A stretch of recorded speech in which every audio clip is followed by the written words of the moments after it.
Nananawagan ng palasyo sa publiko matapos ang insidente ng pagsabog sa Davao City noong Biyernes na maging mahinahon at mapagmatsyag bilang nagkakaisang bayan. Ayon kay Presidential Communications Secretary Martin Andanar, huwag magpatalo sa terorista at makipagtulungan sa mga otoridad. Let's practice our civic responsibilities as responsible citizens to ensure that our country moves forward progressively. And the best way to counter all of these terror acts is to help each other, be a neighborhood watch, help our barangay tanods, our barangay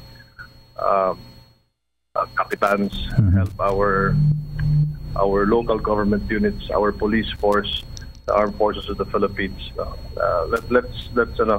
Let's watch each other's back.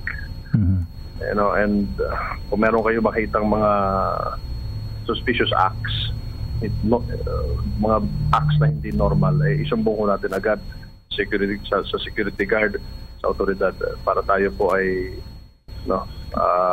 mapanatili po natin ang kaayusan ng ating paligid at ang ating bansa, seguridad.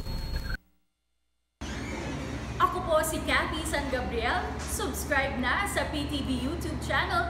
I-click lang po ang subscribe button.